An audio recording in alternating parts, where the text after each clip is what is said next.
जय हिंद दोस्तों। मैं पैदल घर आ रहा था।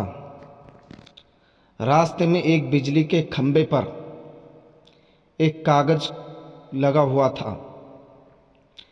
पास जाकर देखा, लिखा था, कृपया पढ़ें। इस रास्ते पर मैंने कल 50 का नोट गंवा दिया है। मुझे ठीक से दिखाई नहीं देता। जिसे भी मिले कृपया इस पते पर दे सकते हैं। यह पढ़कर पता नहीं क्यों उस पते पर जाने की इच्छा हुई। पता याद रखा। यह उसी गली के आखिर में एक घर था। वहां जाकर आवाज लगाई तो एक वृद्धा लाठी के सहारे धीरे धीरे बाहर आई। मुझे मालूम हुआ कि वह अकेली रहती है। उसे ठीक से दिखाई नहीं देता। माँ जी, मैंने कहा, आपका खोया हुआ 50 रुपए का नोट मुझे मिला है, उसे देने आया हूँ। यह सुनने पर वृद्धा रोने लगी। बेटा, अभी तक करीब 50 से 60 व्यक्ति मुझे 50-50 के नोट दे चुके हैं।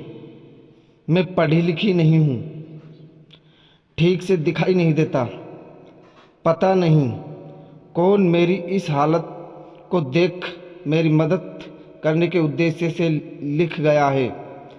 बहुत ही कहने पर माँ जी ने पैसे तो रख लिए, पर एक विनती की, बेटा वह मैंने नहीं लिखा है। किसी ने मुझ पर तरस खाकर लिखा होगा। जाते जाते उसे फाड़कर फेंक देना बेटा।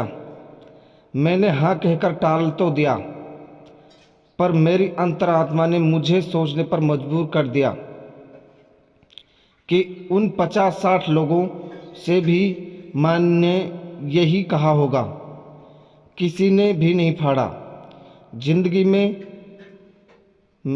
हम कितने सही और कितने गलत हैं, ये सिर्फ दो ही शख्स जानते हैं, एक परमात्मा और अपनी अंतरात्मा।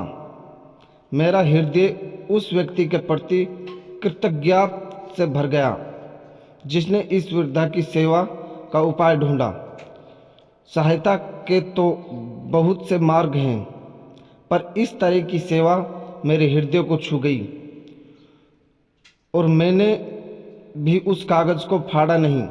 मदद के तरीके कई हैं, सिर्फ कर्म करने की तीव्रता इच्छा मन में होनी चाहिए। कुछ नेकियां और कुछ अच्छाइयाँ अपने जीवन में ऐसी भी करनी चाहिए जिनका ईश्वर के सिवाय कोई और गवाह न हो। धन्यवाद दोस्तों।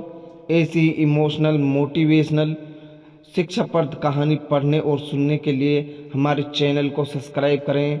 अगर आप फेसबुक पर देख रहे हैं तो हमारे पेज को फॉलो ज़रूर करें। धन्यवाद।